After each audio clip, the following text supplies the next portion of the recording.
Damien is woken up by an emergency alert of an incoming hurricane, but he runs to his dad, Bruce Wayne, with rather much concerning matter. His hair has changed. After returning from the past from feudal Japan, it seems like the world has changed drastically. Japan, the country, doesn't exist on the world map anymore. They see the incoming Yakuza storm over Gotham City announced on the news, and Alfred announces the biggest surprise. There is no Justice League or a Watchtower. In this world, the Justice League was never formed. Ever. The father-son duo readily leaves to confront the Yakuza storm and find out what's going on. The Yakuza are raining down on the streets of Gotham, and they use their jetpacks to make the perfect landing.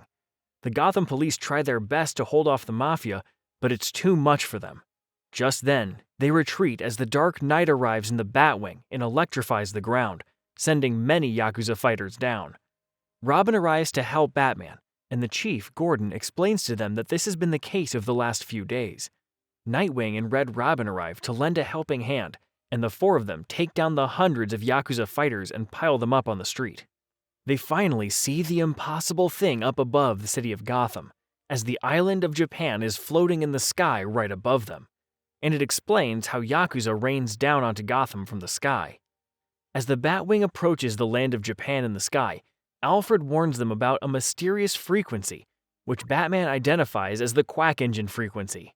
Seems like Japan has been taken out of the space-time continuum just like them.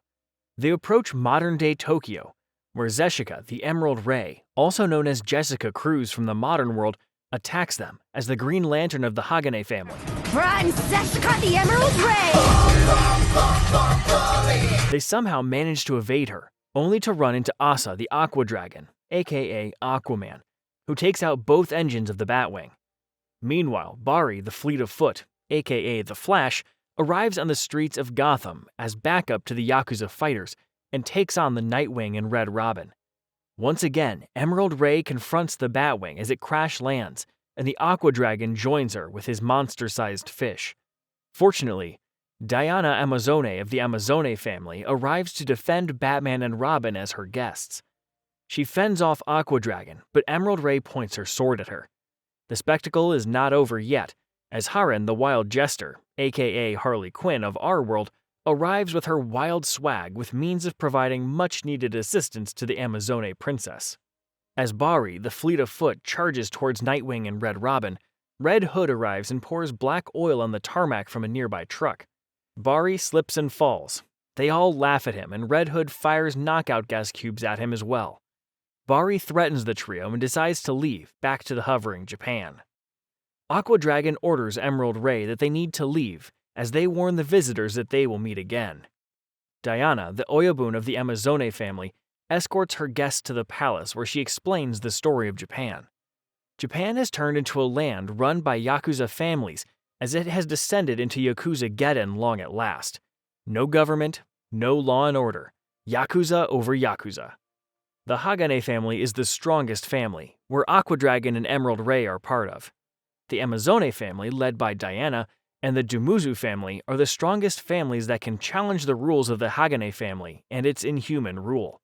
But unfortunately, the Oyabun of the Dumuzu family, Dio, was recently killed, and the Dumuzu family has fallen apart.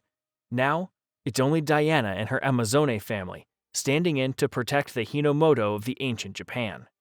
Diana then proceeds to explain the Ninkyo way to Batman and Robin. She tells them about Barry, the Fleet of Foot, who is known to them as Flash, and Kuraku, the Man of Steel, and the leader of the Hagane family, known to them as the Superman. Robin figures out that the Justice League is basically the Yakuza League of this world, and Batman is in no mood to joke about it. Diana points to their world hovering above them, as she calls the Amatsukuni, the land in the sky. She then takes them to the lake Inokashima, where the god Benzaiten resides. Diana possesses some of the god's powers, and she thinks he will arise if Japan is facing a terrible danger. When Batman inquires about Batwing, she takes them to the Batwing brought into the palace by her associates, and Batman thanks them. But he notices another space rider which belongs to the Harley Quinn of this world right next to it, and confronts the real Harley Quinn about her escape. She has easily escaped the Gotham police and found the floating island of Japan above the skyline interesting. She had joined Diana when she met her earlier that day, since she is also powerful and commanding. Batman threatens her to get information on Joker as well, but Diana stops the brawl, as she will not allow her guests to get into any fights. Batman praises her Ninkyo way and expresses his own samurai policies, which impresses the lady. Harley Quinn rambles on about Batman and his Bat family, and Diana gets impressed even more to learn Batman is an Oyabun of the Bat clan of his world. Harley Quinn leaves in her cycle as well. What then impresses even Robin is Batman seems to have his own plans in place to defeat the Justice League. Batman gets the Batwing ready, and they leave for their own world. Unfortunately, they're not able to fly back even 100 yards when Kuraku, the Man of Steel, attacks them and holds the Batwing in his arms. He orders them to come with him to meet the great leader of Hagane, and they're surprised to learn it's none other than Ra's al Ghul himself. Somehow, he has taken Japan under him, and just then, things take an unexpected turn as Joker arrives with Harley Quinn in their flying cycle. Kuraku quickly takes Robin out and shoots him towards the Hagane territory and tries to hold off the Joker. The Joker attacks Kuraku and gets hold of the Batwing with the Batman inside. He tells Harley to deal with Kuraku, and the girl is terrified. But before Kuraku can lay a finger on her, Diana arrives and attacks him, sending him thundering away. But when he returns back in a second, Diana tells him she will not allow him to attack Harley, her guest. Harley is super thankful for Diana for saving her. Kuraku learns that Emerald Ray has Damien and returns back.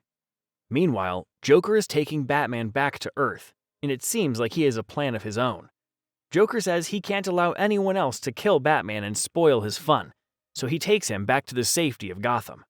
Meanwhile, Damien is taken to his father, Ra's al Ghul, who is sitting by a sushi station and thanks his subordinates. While Ra's eats sushi, Damien wants a California roll. Typical Damien. Damien then raises the daring question, "What is this? And how did you do it this time?" Ra's al Ghul explains the whole story. When he got to know about the Quack engine, he got hold of it and changed the existence of several worlds into one single existence. Superman, who was supposed to be adopted in America, was found in this world and raised as a Yakuza warrior. The Atlantean Aquaman on Earth, Diana was born in this world with godly powers in a similar island land of women as a clan. Emerald Ray was raised with hardships. Now, all the superpowers apart from Diana are working for Ra's al Ghul, creating his perfect utopia of dominance. Damien takes no interest in the story as he dozes off through the story. When Ra's al Ghul asks Damien's stance on the matter, he stays the same, with being loyal as ever to his father, Bruce Wayne, Batman. Ra's imprisons him with sushi rolls, while he goes over to see off the invasion of Amatsukuni, the land in the sky. Batman is having a discussion with his associates of the Bat family, Nightwing, Red Robin, and Red Hood, as they discuss about the existence of Japan and what to do with Joker. Batman explains about the time-space disruption by the Quack machine and claims that it also gives them a chance to attack the new Japan with their Bat gear. Alfred announces an anime trailer for the group to watch as it shows as an entrance theme song for the Bat Clan. Nice work, Alfred. Ra's al Ghul calls upon his strongest servant, the Kuraku, and orders him to take care of Diana of the Amazone family and then proceed to invade the Amatsukuni with the Yakuza warriors. Ra's orders to give Bari a large amount of sushi to increase his strength for the mission. A giant turtle arrives at the Amazone family gates with a message from the Aqua Dragon. Diana accepts a challenge for a duel with the Aqua Dragon, and as she prepares for the battle, a recording of her singing is aired live on TV, and even Harley Quinn is surprised by the event.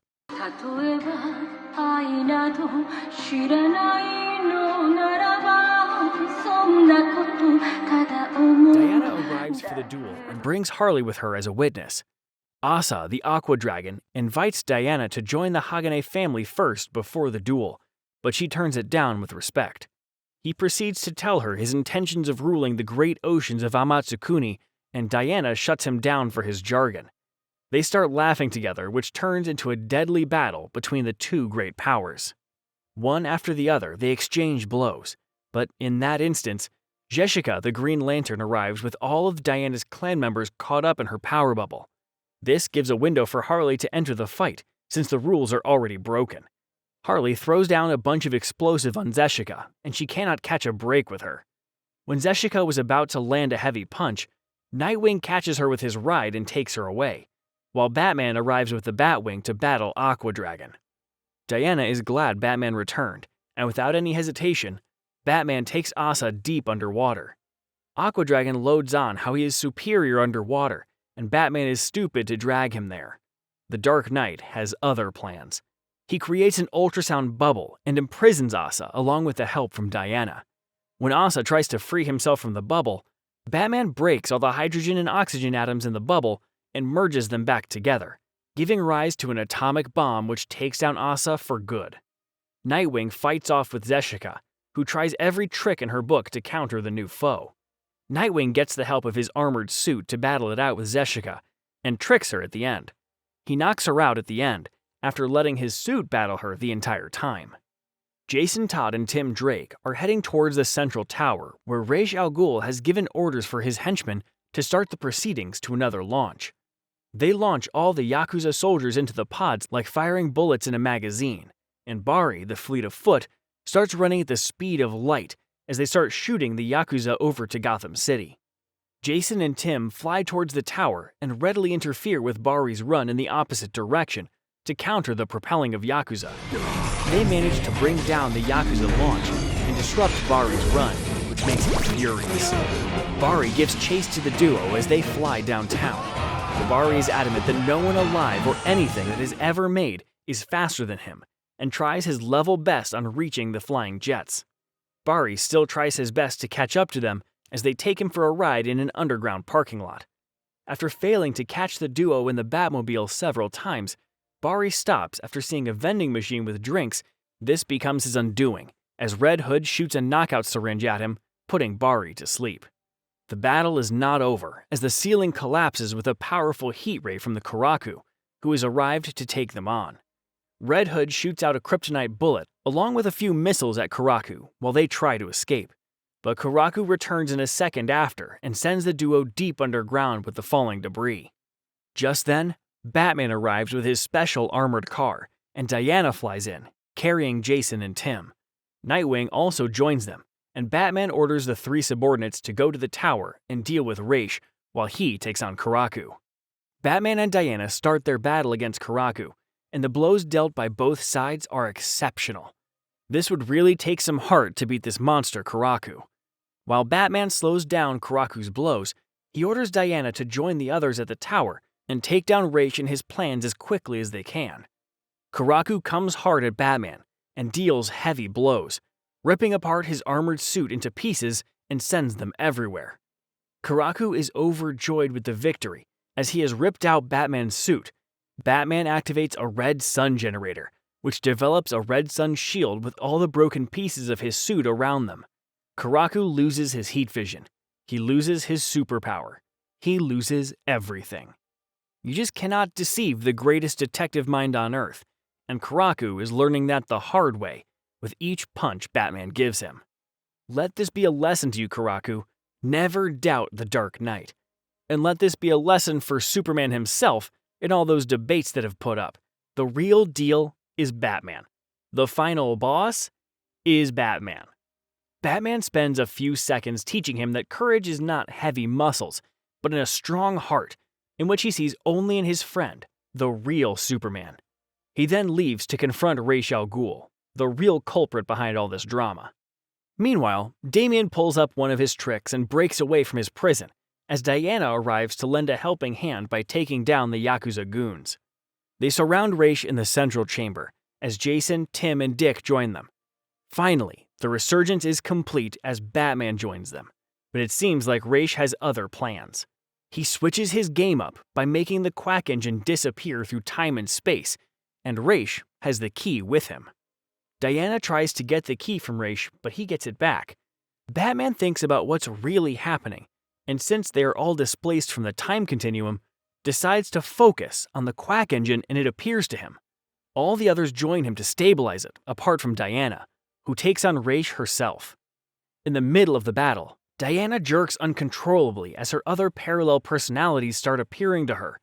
She tries her best to subdue Ra's, but she is thrown away from the tower when Batman tried his best to reach her. In that moment, Japan physically appears above Gotham City, and Earth's gravitational forces start to affect them. Ra's makes a break for it, but Batman is right on his tail. While running away, Ra's destroys the base of the column, sending it crashing down on Gotham. There's no stopping all this carnage. In that moment, Kuraku sees the real Superman and gets back on his feet to help the ones who are in need. So does everyone else, including Ahas, the Aqua Dragon, Zeshika, the Emerald Ray, and Bari, the Fleet of Foot, as they emerge from their dark selves to really help the people. Kuraku and Asa join forces to hold on to the falling tower with great might. Batman comes crashing down on the already fleeing Ra's and gets the key from him. He ties him up and sends him to Earth down below. Batman comes back to the tower with the key and tries to insert it, but the resistance is too much. Harley Quinn arrives with Diana's guidance, and somehow, Batman decides to trust her with the task. Diana arrives as Wonder Woman to help with holding the tower. Harley jumps over the machine and inserts the key, and they succeed, at long last. The tower stops falling down on Earth, and all the League members gather around and thank Batman and his clan for the heroics and the help. Batman advises them to take the tower back, and Asa, Zeshika, and Bari create the Rising Dragon of Valor, the epitome of Hagane technique, to bring back the fallen tower onto Japan, as Batman and others watch with awe. Diana once again thanks the Batman, and just when everything goes back to normal, the Dark Knight receives a call from the Watchtower. Seems like he is once again late for the weekly briefing at the Justice League. If only they knew how the Dark Knight saves them behind closed doors. Yes, I've said it once and I will say it again. He is truly the final boss. Hail the Dark Knight. Hail the Batman. Somewhere in the Wayne Manor, we see Damien, still somewhat bold, to Alfred's utmost upset. Thank you for watching Second Look. Like, comment, share, and subscribe for more awesome videos. Have a nice day.